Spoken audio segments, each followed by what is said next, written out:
किसकी जीत किसकी हार, अब की बार किसकी सरकार। 10 मार्च सुबह से लगातार पल पल के अपडेट दिन भर सिर्फ यूपी तक पर।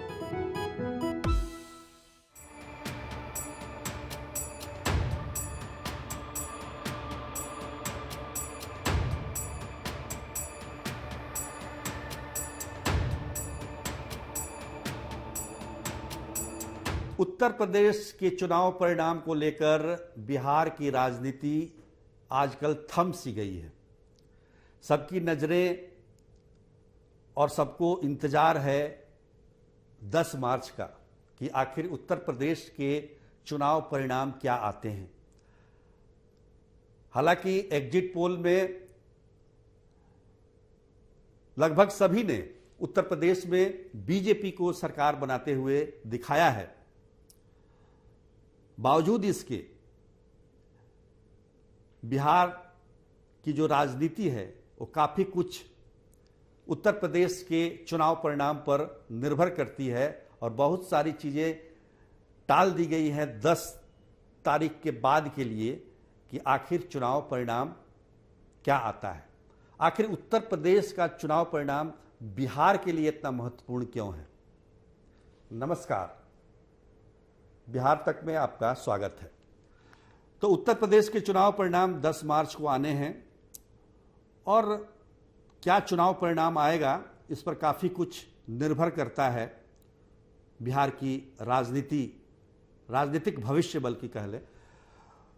हालांकि उत्तर प्रदेश की राजनीति जो है, उत्तर प्रदेश का जो चुनाव परिणाम है वो पूरे देश की राजनीति को प्रभावित करेगा, लेकिन बिहार इससे ज़्यादा प्रभावित होगा।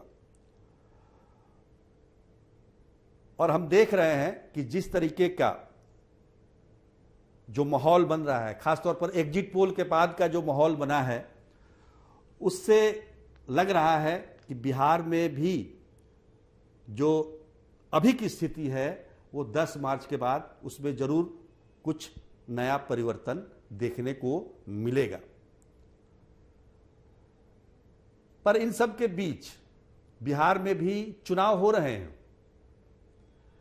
विधान परिषद के 24 सीटों के लिए चुनाव का ऐलान हो चुका है और ऐलान हुए 1 हफ्ते से ज्यादा का वक्त गुजर चुका है, लेकिन चुनावी हलचल जो होनी चाहिए वो दिखाई नहीं दे रही है। हालांकि आज यानी कि मंगलवार को चुनावी हलचल जरूर कुछ बढ़ी है, क्योंकि इन 24 सीटों के लिए जेडीयू ने और बीजेपी ने अपने अपने उम्मीदवारों की घोषणा कर दी है, उनके नामों की घोषणा कर दी है। ये तो हमें पहले से पता था कि इन 24 सीटों में से 13 सीटों पर बीजेपी और 11 सीटों पर जेडीयू चुनाव लड़ने वाली है। हालांकि बीजेपी के 13 सीटों में से 1 सीट लोक जनशक्ति पार्टी पारस गुट को दिया जाना तय था और जिसके उम्मीदवार की घोषणा पहले ही हो चुकी थी। लेकिन आज बीजेपी ने अपने 12 उम्मीदवारों की घोषणा की और जेडीयू ने अपने 11 उम्मीदवारों की घोषणा कर दी। तो अब स्थिति स्पष्ट हो गई है कि कौन कहां से चुनाव लड़ रहा है। दूसरी तरफ आरजेडी ने भी पहले से ही तैयारी की हुई थी और उसने 23 सीटों के लिए अपने उम्मीदवारों की घोषणा कर दी है। 1 सीट भाकपा लड़ रही है, यानी कि आरजेडी और भाकपा का गठबंधन है इस चुनाव में। कांग्रेस इससे बाहर है, कांग्रेस अकेले चुनाव का दम भर रही है और कांग्रेस ने अब तक 8 उम्मीदवारों की घोषणा की है। हालांकि उसने घोषणा की थी कि वो सभी सीटों पर चुनाव लड़ेंगे, लेकिन अभी तक 8 सीटों पर ही उम्मीदवारों की घोषणा हुई है।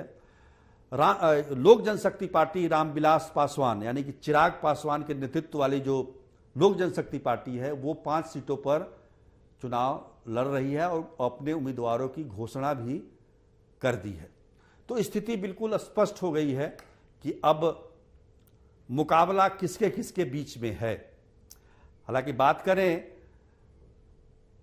तो चुनाव की प्रक्रिया कल से यानी कि बुधवार से नोटिफिकेशन चुनाव आयोग की तरफ से जारी हो जाएगा। उसके बाद से नामांकन की प्रक्रिया शुरू हो जाएगी।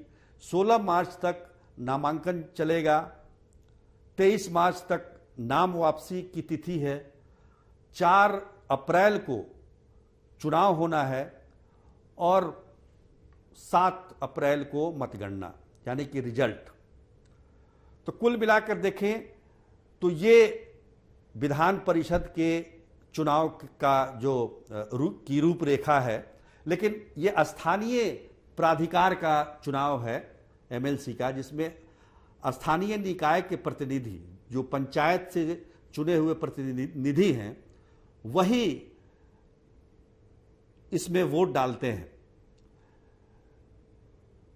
हम कह सकते हैं कि जो ये 24 सीट थे, 24 सीट पर जो चुनाव हो रहा है, इसके जो इसमें जो सिटिंग एमएलसी थे उनका कार्यकाल पिछले साल जुलाई में ही समाप्त हो गया था और इसलिए समाप्त हो गया। और इस बीच जो ये 4-6 महीने जो ये वैकेंट रहा, इसके पीछे की वजह कोरोना काल रहा। कोरोना की वजह से पंचायत चुनाव समय पर नहीं हुए, क्योंकि इसका चुनाव पंचायत स्तर पर चुने हुए प्रतिनिधि करते हैं, तो बिना पंचायत चुनाव किए ये चुनाव नहीं हो सकता था। तो कुल मिलाकर देखें तो अब पंचायत चुनाव संपन्न हो चुका है और इसमें जो वोट डालते हैं, जो लोग जो वोटिंग में हिस्सा लेते हैं, वो मुखिया होते हैं, वार्ड सदस्य होते हैं, पंचायत समिति सदस्य होते हैं, जिला परिषद सदस्य होते हैं और उस इलाके के विधायक भी इस चुनाव प्रक्रिया में वोट डालते हैं। तो सबसे अहम बात यह है कि अब इसकी सारी प्रक्रिया पूरी हो गई है। कुल बिहार में अगर देखें तो विधान परिषद के 75 सीटें हैं, जिसमें से 24 सीटें स्थानीय प्राधिकार के द्वारा चुने गए प्रतिनिधि उसमें आते हैं। शिक्षक से चुने गए 6 होते हैं और स्नातक से 6 चुने जाते हैं। 12 जो एमएलसी होते हैं वो राज्यपाल के द्वारा मनोनीत किए जाते हैं और साथ ही 27 ऐसे प्रतिनिधि चुने जाते हैं, एमएलसी चुने जाते हैं, जिनका चुनाव विधायक करते हैं। तो ये पूरी रूपरेखा मैंने आपको बता दी विधान परिषद की। विधान परिषद हम यूँ कहें तो पहले बिहार में विधान परिषद की संख्या जो एमएलसी की संख्या थी, सीटों की संख्या थी, वो 96 हुआ करती थी झारखंड बंटवारे से पहले। लेकिन झारखंड का जब बंटवारा हुआ उसके बाद सीटें कम हो गई और ये 75 पे आ गई हैं। संविधान जब लागू हुआ था 1950 में, तब उसके अनुच्छेद 171 के अनुबंधों के तहत जो विधान परिषद का गठन हुआ, तो उस समय बिहार में 72 सीटें हुआ करती थी, जो 1958 में उसको बढ़ाकर 96 किया गया।